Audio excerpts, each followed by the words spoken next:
भगवान श्री कृष्ण की मृत्यु का रोचक तथ्य।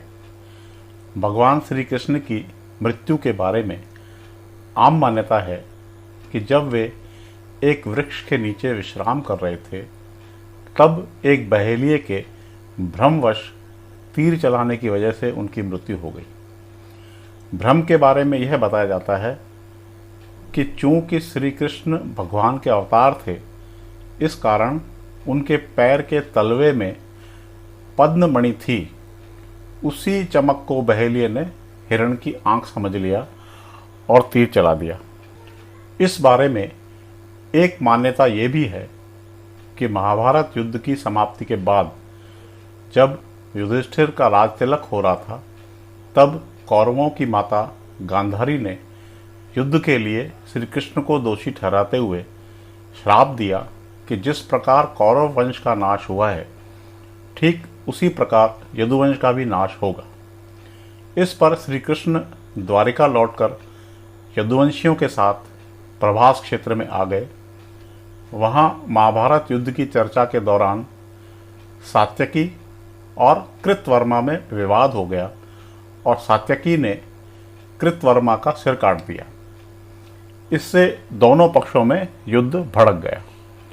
इस लड़ाई में श्री कृष्ण के पुत्र प्रद्युम्न और मित्र सात्यकी समेत लगभग सभी यदुवंशी मारे गए थे। केवल बबरू और दारूक ही बचे। प्रभास क्षेत्र में एक दिन श्री कृष्ण पीपल के वृक्ष के नीचे योग निद्रा में लेटे थे। तभी जरा नामक एक बहेलिये ने उन्हें हिरण समझकर विषयुक्त बाण चला दिया, जो उनके पैर के तलवे में जाकर लगा और भगवान श्री कृष्ण की मृत्यु हो गई। इस बारे में कुछ लोगों का मानना है कि असल में यह कृष्ण की लीला थी। इसके पीछे एक प्रसंग का जिक्र आता है। वो यह कि त्रेता युग में भगवान के अवतार श्री राम ने बाली को छोपकर तीर मारा था। द्वापर युग में श्री कृष्ण के समय भगवान ने उसी बाली को जरा नामक बहेलिया बनाया और अपने लिए वैसी ही मृत्यु चुनी जैसी बाली को दी थी। जिस तीर से श्री कृष्ण की मृत्यु हुई, उस बारे में कहा जाता है कि एक बार कृष्ण के पुत्र सांब शरारत करते हुए स्त्री वेश में दुर्वासा, वशिष्ठ और नारद से मिलने गए और कहा कि वह गर्भवती है, वे उसे बताएं कि उसके गर्भ में नर है या मादा। उनमें से एक ऋषि ने अंतर्दृष्टि से जान लिया कि वह स्वांग कर रहा है। उन्होंने गुस्से में सांब को श्राप दिया कि वह लोहे के तीर को जन्म देगा, जिससे उनके कुल का विनाश होगा। सांब ने इस श्राप के बारे में उग्रसेन को जानकारी दी, तो उन्होंने सलाह दी कि वे तांबे के तीर का चूर्ण बनाकर प्रभास नदी में प्रवाहित कर दें, जिससे उन्हें श्राप से छुटकारा मिल जाएगा। सांब ने ऐसा ही किया। लोहे की छड़ का चूर्ण एक मछली ने निगल लिया, जो कि उसके पेट में जाकर धातु का एक टुकड़ा बन गया। जरा नामक बहेलिये ने उस मछली को पकड़ा और उसके शरीर से निकले धातु के टुकड़े से तीर बनाया। उसी तीर से श्री कृष्ण की मृत्यु हुई।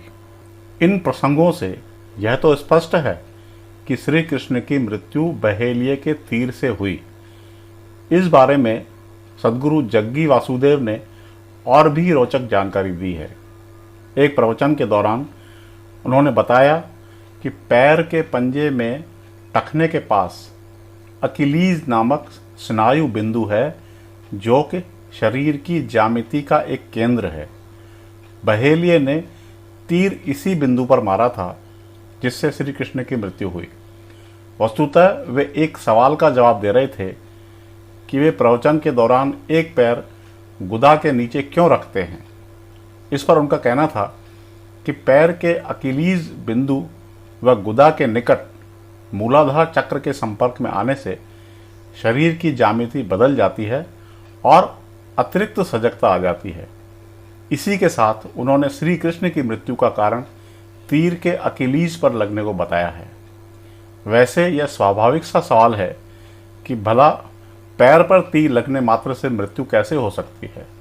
संभव है कि सद्गुरु की जानकारी सही हो, मगर इससे सवाल उठता है कि कहीं बहेलिये ने जानबूझकर श्री कृष्ण के अकिलीज बिंदु पर तो तीर नहीं मारा, या वह एक संयोग भी हो सकता है। कदाचित श्री कृष्ण ने इसी प्रकार मृत्यु को चुना हो।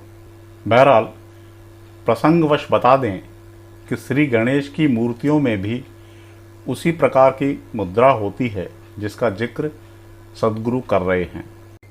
दोस्तों, यदि आपको यह वीडियो पसंद आया हो तो मेहरबानी करके लाइक और शेयर कीजिए। इसी प्रकार के दिलचस्प वीडियो देखने के लिए चैनल को सब्सक्राइब कीजिए और बेल आइकन को दबा दीजिए, ताकि जैसे ही नई वीडियो अपलोड हो तो उसकी सूचना आपको तुरंत मिल सके।